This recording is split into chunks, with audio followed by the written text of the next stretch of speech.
Now. Okay. Good afternoon. This is Dawn from Fidelity Photos, and I'd like to welcome you to my Artisans Corner with Jayne Dion. I'd like to read you her biography because it's amazing as she is, and I want you to get to know her a little bit. Jayne was born in California and began her career 30 years ago as an artist, and she became a muralist working for a prominent New Newport Coast homes in California. This exposure led her to become the resident artist, lead set designer, and prop stylist for South Coast Plaza West, a luxury shopping center located in the heart of Southern California. Jayne's desire for more inspiration took her outside California's plethora of museums and theater to New York City, then to Long Island, rich in culture and deep history. After many years of vacationing along the Great South Bay, Jayne now calls the village of Patchogue her second home, splitting her time between New York and California. Primarily a self-taught artist, Jayne went back to college at age 45 to study and improve the lights and shadows in her work. She earned a certificate in illustration and animation with the vision of bringing her drawings and paintings to life. Jayne's art is inspired by her love of vintage photography, life experiences, dream interpretation, and her love of sketching in trees as a child. Although she is trained in multimedias of ink, oil, clay, and metal, which she uses in all of her body of work, Jayne's preferred medium is the one she first learned, graphite. Wood pencils elevated into the form of mechanical pencils and graphite powder applied by brush. Jayne's passion for creating art began long before her career as a muralist, when one of her pencil drawings was published in 1981 when she was just 14 years old for a book of student poetry. Since then, she's been published several times and included in the if I could only speak, the Wall Literary Journal, as well as featured in OC Magazine, A Day in the Life of, for her work as a set designer, and in December 2018 in the issue of SD Voyager, Art and Life with Jayne Dion. So without further ado, I'd like to welcome Jayne to my studio today. Hello, Jayne. Jayne's in California, and we had a little bit of a glitch, so we've been chatting and chatting away. So I know all the inside scoop, but we're going to have to tell everybody again about it. So welcome.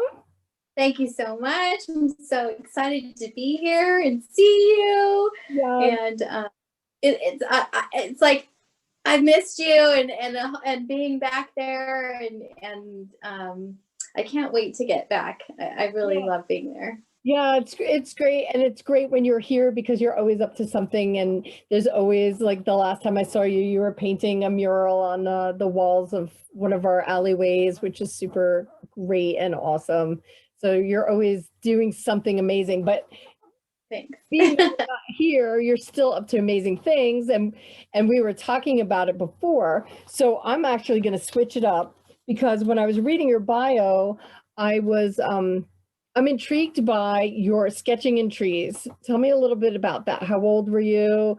What inspired you to get into the trees, and what were you doing? Well, we had a large tree in our backyard, and as a child, we vacationed in the Torrey pine trees of San Diego, the redwood trees in Northern California, which is called the Trees of Mystery, which is the name of the series of trees that I'm doing, and also the sequoias and Yosemite. So always around trees. My mother is part Native American, so we did a lot of outings with our tribe members outside in trees and all the oak trees of California and the significance that it has to our family. So I've always been around trees, fascinated with trees, vacationed in trees. So of course I would sketch in trees. Why not? Why not? Of course. So you would climb these trees and just draw whatever inspired you at that time. Right. Just, doodling as a kid, not really knowing how to draw, just like being the seclusion, the quietness, the birds, and so I did that a lot. And so I learned to draw from my mom. Had some books. She was involved in a correspondence art. Oh, okay. Yeah, it was called Famous Artists, and it was put together by Albert Dorn and Norman Rockwell and a couple other really prolific illustrators. And you got the books, you did the work, and you sent it in, and somebody critiqued it and graded it and sent it back. So it was step-by-step drawing. So I learned how to draw traditionally without being in a traditional class setting. That is so cool. That reminds me a little bit of like, Can You Draw? Do you remember those little advertisements? Yes, in the newspaper. Like a doodle, and then you would do it, and that is so great. Did you submit your work at the time, or you just followed the books? I just followed the books and learned how to do it. That's awesome. Well, obviously, it led you down the road. It started in the trees, and right now we're in the trees. Literally, you're doing a project, right? I am, yes, called The Trees of Mystery. Inspired by, so I like to find unusual things to frame my art, or repair old vintage frames that are broken, or sculpt things and attach them to my frames. And I found this old clock, and I thought, oh, what a great three-dimensional vessel, like a shadow box this would make. But what do I do with the outside of the clock? And then it just came to me that I would sculpt a tree on it. And after that, my imagination started going crazy about all the things I could do with trees. So what happens when you're inspired? Like, what do you just go through your day? Like, I just will get randomly inspired, or do you seek out inspiration? Do you meditate, like, or do you just kind of wake up with a thought? A lot of times I wake up with a thought. I have very vivid dreams. I remember all of my dreams. They're in color. They're really exciting. If I could stay asleep, I would have an amazing, adventurous life. So a lot of it comes from literally dreaming and daydreaming too. Sometimes I'll start a project and I'll literally just sit in a tree, under a tree, on my couch, wherever, and I will literally sit for a couple of hours when I'm trying to figure out how I want to create something, because I don't really sketch. I don't have sketchbooks. I figure it all out in my head, and then I just sit down and do it. So there's a lot in your head, and you are the sketchbook. You're a living sketchbook, and then you add your hands and you start to create it. Yeah, so it gets really frustrating if I start to do it and it's not coming out the way I wanted it to, because I want it done right the first time. I don't like to redo. So that can be a challenge, especially with my charcoal drawings, because they're so lightly, they're light and feathery sometimes, and so you have to do very, very light pencil markings to get the proportion to where you want it. And it's just a build and build and build of color. Well, not color, but right, about shading or whatever. And I can relate to that, because I get very frustrated when I have I have bigger visions than I think that I'm technically capable at this time. And so there's this frustration of the gap in between where I'm like, oh, I know what I see and I know what I want, but I'm not translating it yet. But right. I'm relating to that. So your Mystery of Trees is now on a virtual exhibit? It is. It's called Women's Work, and it's the Iona College Council of Arts, and it's a virtual show, and it's curated by Beth Giacomo, and it's on YouTube. I think we'll get a link up for it so people can see. I think there's 30 women artists. Yeah, I think Beth has 30 women artists nationally and internationally, and it's set to music, and there's some incredible pieces of art, very talented women. I'm honored to be in the bunch, and it's some local artists that you'll know and that I know and love, and it's really a great culmination of women artists. Awesome. So now you started with with the clock. That was your kind of shadow box frame. Took the pieces out, right? Yes. Took all the innards out, and I kept them all because I really want to learn horology. I want to learn how clocks work, and because I want to make a very large interactive clocky coggy tree something. So I've kept everything. I don't have time to learn how to make it, but I want to so bad. So that'll be for something for the future. So I take those pieces out, and then I've got the vessel, the clock vessel, and I sculpt trees on top of them. I will do sometimes layered paper sculptures in the inside, sometimes clay. I want to make some lights out of them. I want to make some working pieces. And each one is different. Yes, each one's different. How many have you made?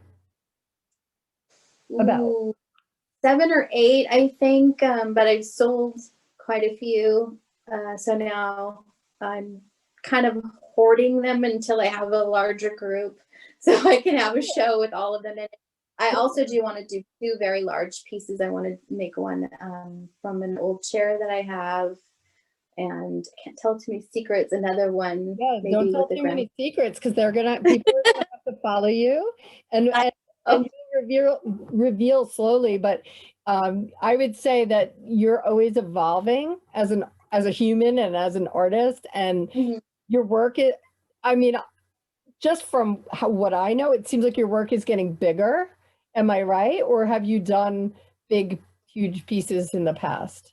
I've only done big pieces for work, for different sets that I've worked on that I get my hands in on, because I like to learn how to build it. And a lot of times I'll be asked if I can do something or if I know how to do something, and I'll say I do, but I don't really. So then I have to learn, and I have to learn in a hurry because it's got a deadline. So I like to build things. I do. So yeah, things are going to start getting bigger. Oh, that's so exciting. All right, so we have the trees of mystery. So you don't have any there that you could show us, but they're on exhibit. They're on exhibit. Well, they're on a virtual exhibit, and I do have a few pieces here. I can give you a sneak peek, but you can pop over to A Woman's Work and look at that. But I can show you one that's in the process of being built. That would be super exciting. It's not very glamorous or rules. Yeah. It's not done, but yeah, no, I would love to see. Let's see if I can swivel. So I like to, when I'm sculpting these, I like to work on a Lazy Susan. So I can just move the piece around. Awesome. You have to get all sides up. Wow. So let me just. What is the medium? Is this metal? It's copper wire. This one's going to have 18 trees, so they're kind of in the process of being built. And what is so looking at as far as the wood piece? Is that the clock? Yes. So this one's going to sideways so that the trees are fabulous. That reminds me of like a clock that my grandma used to have.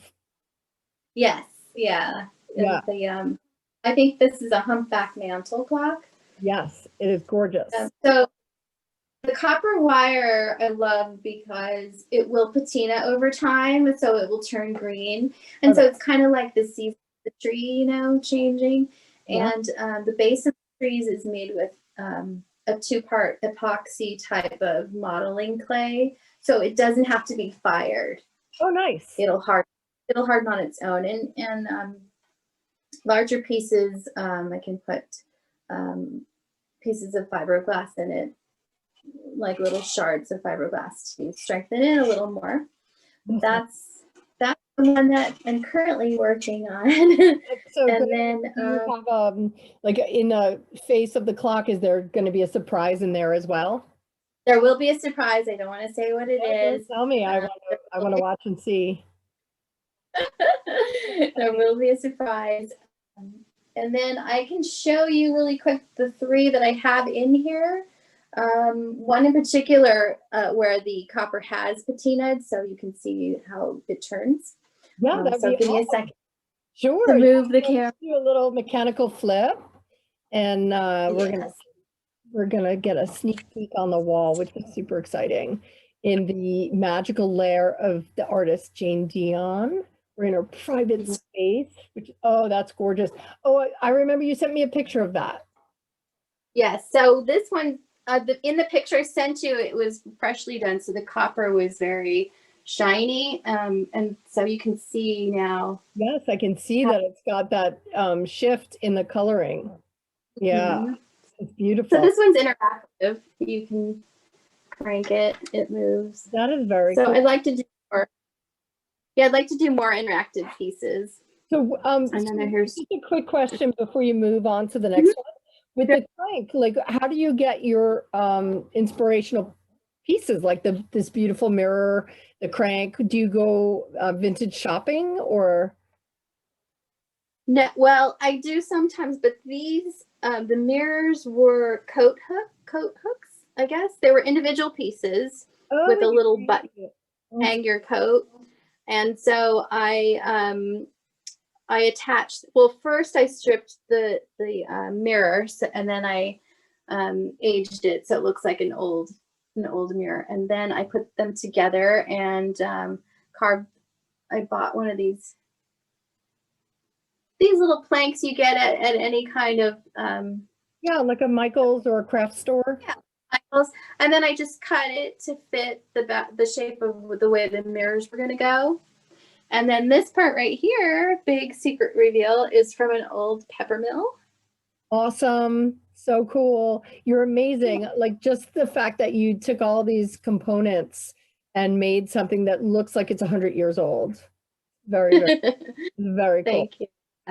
So I want to make another one to this one with a little surprise in it. But awesome. I have pieces except for the crank, so I'm on the hunt for a pepper mill. If anyone out there has got a pepper mill, I might be able to help you with that. I don't know if it's as cool as that one, but I'll see what I got. So let's see the other pieces. I know that there was a couple I stopped you from showing us. Oh, so this one's in the show as well. Gorgeous. That Beth Giacomo is curating, and you can see more of it in that show. I don't want to show too much. It's beautiful. And this one also turns, but you'll have to go on the show to see what this one actually does. Awesome. Yeah. There's a little surprise inside. Yes, that is very, very beautiful. They're amazing. And then I guess while I'm up, I can show you. So this spot here, it was the inspiration for the mural in Patchogue at the Pat Med Library that I did. Yes, beautiful. All the what are those? What do you call them? Magnifying glasses, right? Magnifying glasses, the binoculars, the lenses. That was kind of my inspiration. Gorgeous. And do you find these treasures along the way? Do you go searching for them? Do they find you? A little bit of both. I mean, I'm always out and about, and you know, going down streets, seeing who's throwing what away, dumpster diving, so to speak, thrift shopping, and taking things apart. And I have to say that your shelves alone is artwork. Oh, thank you. Yeah, like here's your inspiration and your pieces and your collections to build something, but it already looks like it's curated art, in my opinion. Thank you.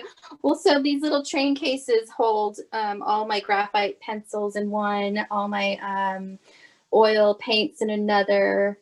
So instead of just having a lot of art supplies out, I like to hide them in pretty things that I. Yeah, that's amazing. It's awesome. This is like a sneak peek into your brain.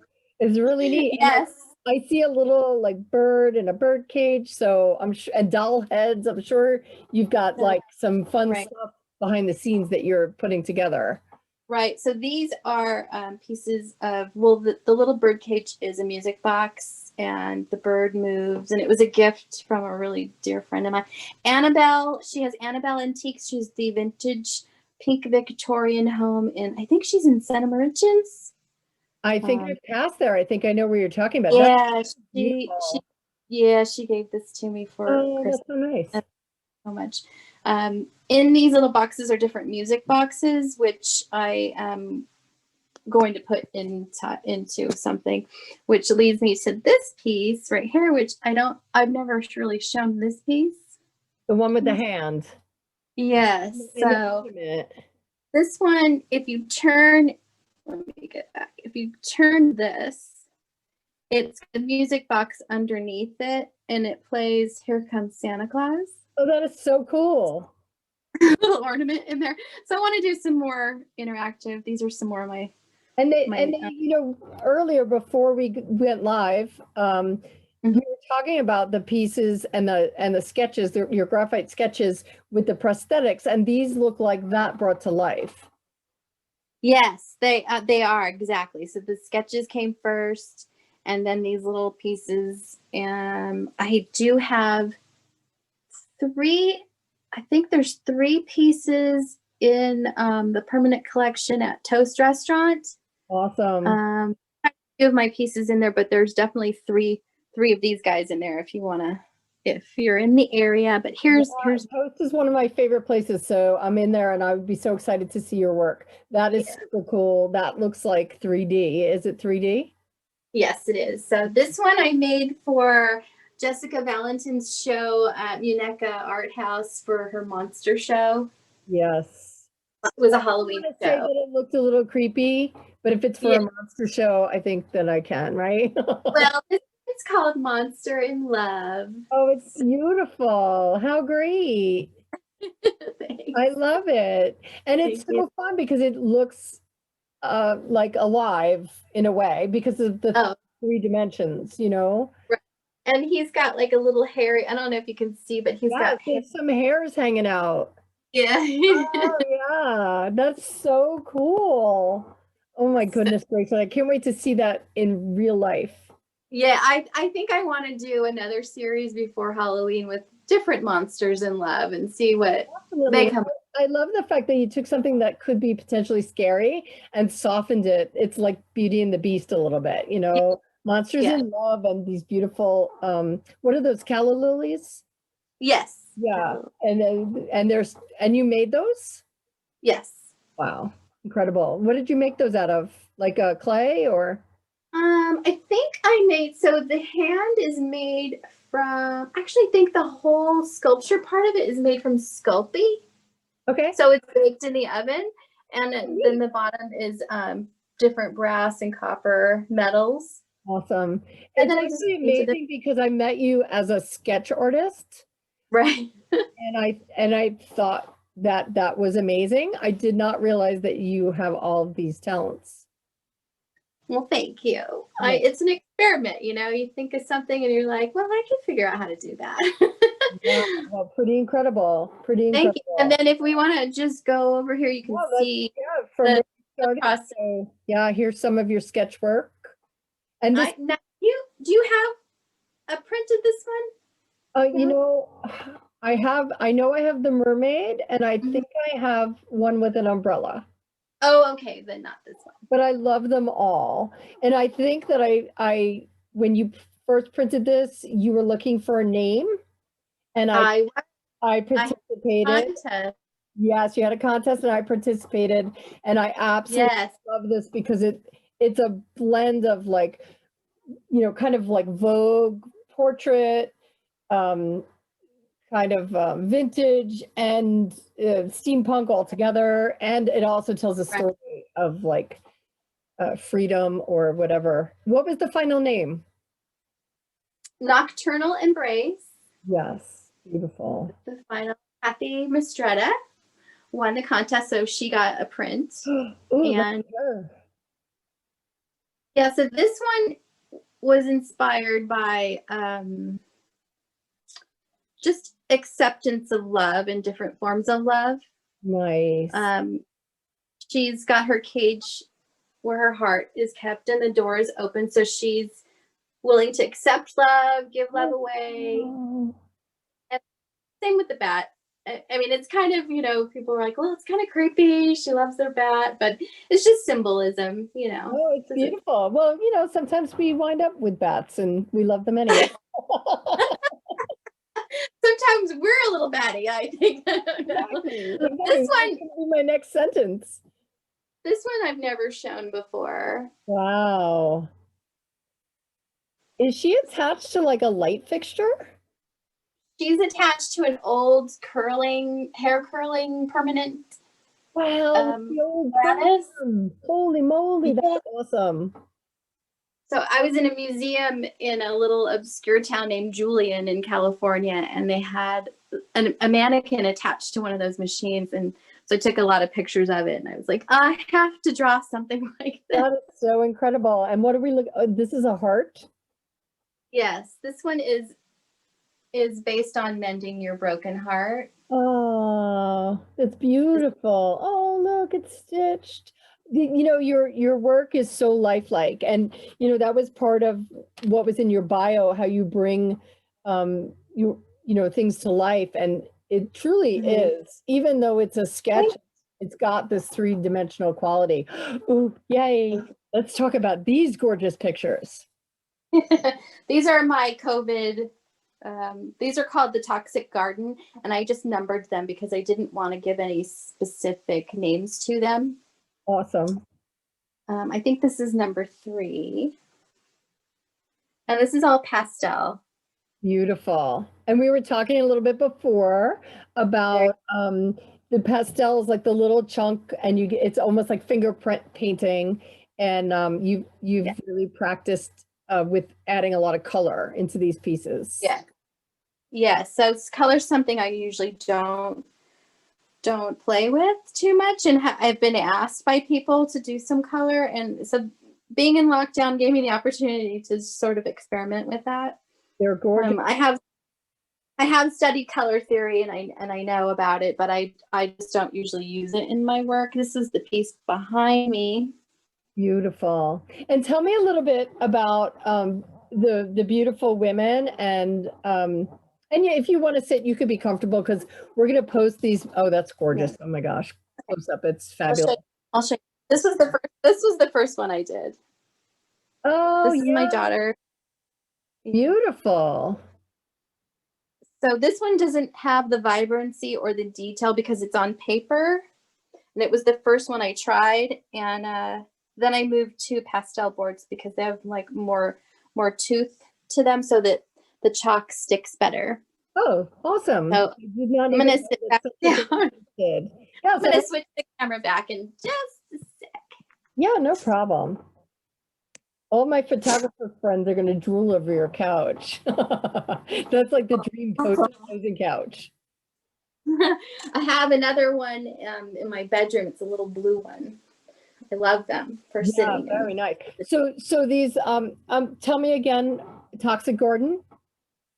The Toxic Garden are the pastel series, And you and have they're about 5 of them prepared and you're planning on expanding after you finish yes, the class. correct. I have 5 completed. I'd like to do 10. I have a Native American. I have a geisha girl. I have the one I'm currently working on is a girl from India with a beautiful blue, bright, vibrant blue veil.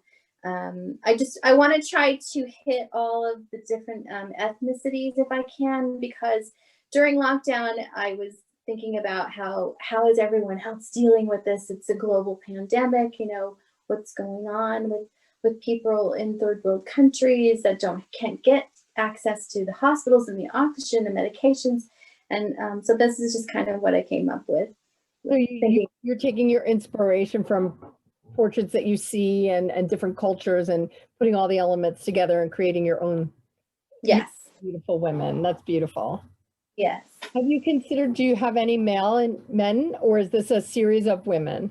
You know, I usually do women because women sell better than drawings and paintings of men.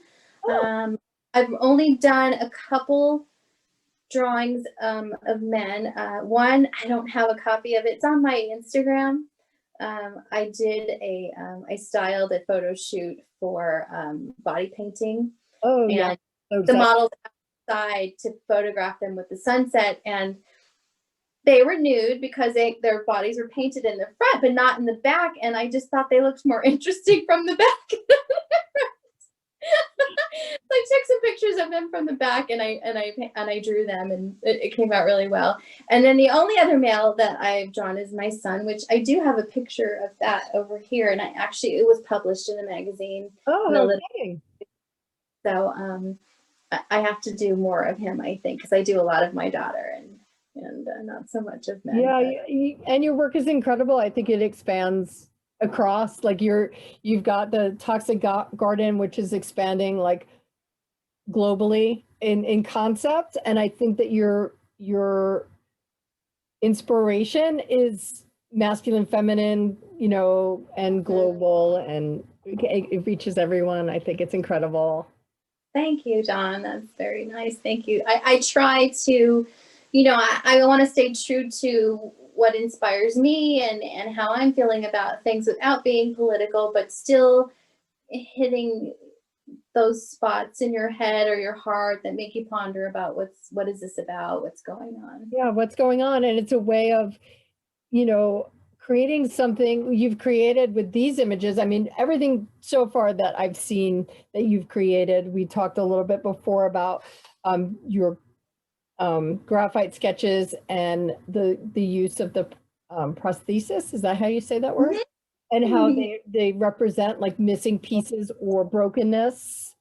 Right. They're representational of being broken, not necessarily the physical brokenness. I mean, when you see someone who's physically broken, you know, you have your empathy for whatever trauma they went through that caused that brokenness. But when you look at everyday people, you don't see their brokenness. And that it comes in the form of mental, physical, spiritual, you know, all forms of broken. And we all go through that at one stage in our life or more than one stage in our life. And so that's what my pieces are. I mean, you definitely see the prosthetic right away, or maybe you don't. I try to have the prosthetic blend in with the shape of the body form so that maybe you notice it right away. You think it's the garment or something. And then, so the more you look at the piece, the more is revealed.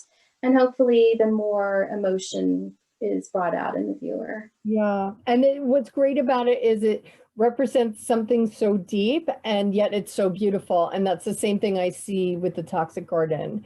And they're Thank you. beautiful, yet there's that overlying, you know, it's toxic. It's a little bit Yeah, dangerous right now. Or, a little definitely. And, you know, we have such resilience in our human spirit to overcome and to band together and heal each other if we choose to. And hopefully some of these pieces will continue to remind us that, you know, we're in this together. yes. And that's what I love is that in this time, you know, you're in your second home, but you're home away from your patchwork home, and you've been able to be secluded and create such incredible beauty, um, you know, despite what's happening. And that's Yeah, very, very inspiring. thank you. Yeah, lots of time to think about things. Yeah. And Staring at the wall and wondering what's going on. we've all kind of gone through it in our own way, and you know, we've coped. But like you said before, we're resilient, and yet we're still even. I mean, I think both of your series reflect about, you know, some people have lost people, and so they're having their brokenness, but they're still, you know, Mhm. hopefully getting supported, and you know, you know, there's still beauty in the experience of life, and you Right. somehow interpret that and create that in your daydreams, Yeah. and you bring these things to fruition, and it's super amazing. Yeah. So we've And come. I do get a lot of inspiration, especially for the tree series that I'm working on right now. My son has a degree in comparative world religions. So when I was in college, we had many wonderful conversations about different religions and how so many of them and their significant moments have to do with being in a tree, around a tree, under a tree. That's So incredible. yeah, it's a lot. There's like so What there's a are you talking comparison of about? how yeah, and trees are like humans in different ways, and so there's all that going on, and I'll reveal all that theory when Yeah, I'm it's done. so exciting. There's always something happening, and then you know, we're going to follow you, and hopefully, you know, people will. I'm going to have all these links, and hopefully people will join your page and follow you and admire your work, and then you'll be back here, and we'll get to see you at the local events, Yes, right?